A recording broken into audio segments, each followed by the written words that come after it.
Hello everyone, welcome to Sunil art gallery. Last ಕ್ಲಾಸಲ್ಲಿ ನಾನು shading ಮೆಥಡನ್ನು ತೋರಿಸಿದ್ದೆ. ಇವತ್ತಿನ ಕ್ಲಾಸ್ನಲ್ಲಿ ಅದನ್ನು ಕಂಟಿನ್ಯೂ ಮಾಡ್ತೀನಿ. ಇವತ್ತೊಂದಿಷ್ಟು ಶೇಡಿಂಗ್ ಮೆಥಡ್ನ ತೋರಿಸ್ತೀನಿ. ವಿಡಿಯೋ ಪೂರ್ತಿ ನೋಡಿ, ಲೈಕ್ ಮಾಡಿ, ಫಾಲೋ ಮಾಡಿ, ಶೇರ್ ಮಾಡಿ. ಲಾಸ್ಟ್ ಕ್ಲಾಸಲ್ಲಿ ಪೆನ್ಸಿಲ್ ಶೇಡಿಂಗ್ ಮೆಥಡ್ನ ತೋರಿಸಿದ್ನಲ್ವಾ, hatching, cross hatching, vertical, horizontal 4 ಮೆಥಡನ್ನು ತೋರಿಸಿದ್ದೆ. ಇವತ್ತು ಕಾಂಟರಿಂಗ್, ಸ್ಟಿಪ್ಲಿಂಗ್, ಸ್ಕ್ರಿಬ್ಲಿಂಗ್ ಮತ್ತು ಬ್ಲೆಂಡಿಂಗ್ ಈ 4 ಮೆಥಡನ್ನು ತೋರಿಸ್ತೀನಿ. ಕಾಂಟರಿಂಗ್ ಮೆಥಡ್ನಲ್ಲಿ ಕರ್ವ್ ಶೇಪಲ್ಲಿ ಲೈನ್ಸ್ಗಳನ್ನ ಡ್ರಾ ಮಾಡ್ತಾ ನಾವು ಶೇಡಿಂಗನ್ನು ಮಾಡ್ಬೋದು.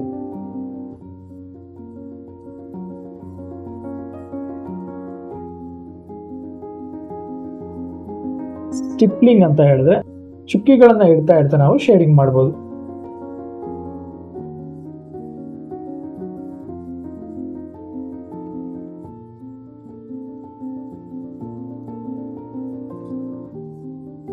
ನೆಕ್ಸ್ಟ್ ಸ್ಕ್ರಿಬಲ್ ಮೆಥಡಲ್ಲಿ ಹ್ಯಾಂಡ್ ಸ್ವಲ್ಪ ಫ್ರೀ ಇರಬೇಕು, ಜಾಸ್ತಿ ಈಸಿಯಾಗಿ ರೊಟೇಟ್ ಆಗೋ ಥರ ಇರಬೇಕು. ಅದಕ್ಕೆ ತುಂಬ ಪ್ರಾಕ್ಟೀಸ್ ಮಾಡಿರಬೇಕು.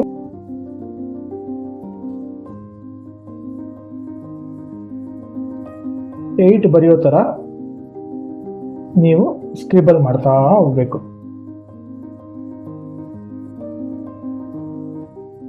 ಯಾವ ಶೇಪಲ್ಲಾದರೂ ಮಾಡ್ಬೋದು. ಇದರಲ್ಲೇ ಲೈಟು ಡಾರ್ಕು ಅದೆಲ್ಲ ನಾವು ಬೇರೆ ಬೇರೆ ಪೆನ್ಸಿಲ್ನ ಯೂಸ್ ಮಾಡಿಕೊಂಡು ಅಗೈನ್ ಅಪ್ಲೈ ಮಾಡ್ತಾ ಮಾಡ್ಬೋದು.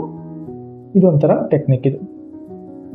ಈಗ ಬ್ಲೆಂಡಿಂಗ್ ಟೆಕ್ನಿಕ್ ಮಾಡುವಾಗ ಲೀಡು ಈ ಥರ ಉದ್ದ ಇರೋ ಥರ ನಾವು ಶಾರ್ಪ್ ಮಾಡ್ಕೊಂಡಿರ್ಬೇಕು. ಅವಾಗಷ್ಟೇ ಬ್ಲೆಂಡಿಂಗ್ ಟೆಕ್ನಿಕ್ ಮಾಡೋದಕ್ಕಾಗೋದು. ಯಾಕಂದರೆ ರೈಟಿಂಗ್ ಪೊಸಿಷನ್ ಆಗಲಿ, ಶೇಡಿಂಗ್ ಪೊಸಿಷನ್ ಆಗಲಿ ಎರಡೂ ನಾವು ಯೂಸ್ ಮಾಡಲ್ಲ. ಸ್ವಲ್ಪ ಜಾಸ್ತಿ ದೂರ ಹಿಡ್ಕೋತೀವಿ ಪೆನ್ಸಿಲ್ನ. ಈಗ ನಾನು ಮಾಡಿ ತೋರಿಸ್ತೀನಿ ನೋಡಿ.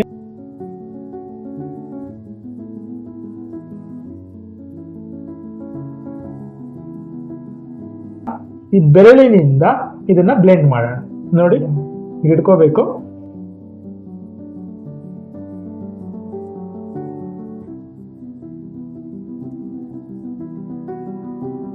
ಇವತ್ತಿನ ಕ್ಲಾಸಲ್ಲಿ ಕಾಂಟರಿಂಗ್ ಹೇಳ್ಕೊಟ್ಟೆ, ಕರ್ವ್ ಲೈನ್ಸ್ ಇಂದ ಶೇಡಿಂಗ್ ಮಾಡೋದು.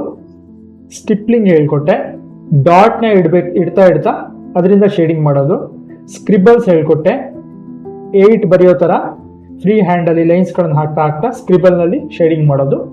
ಬ್ಲೆಂಡಿಂಗ್ ಹೇಳ್ಕೊಟ್ಟೆ, ಡಾರ್ಕ್ ಇಂದ ಲೈಟ್ ಟೋನ್ ತನಕ ಶೇಡ್ ಮಾಡಿಬಿಟ್ಟು ಆಮೇಲೆ ಕೈ ಬೆರಳಿಂದ ಅದನ್ನ ಬ್ಲೆಂಡ್ ಮಾಡೋದು. ಓವರ್ ಆಲ್ 8 ಮೆಥಡ್ ಆಯಿತು.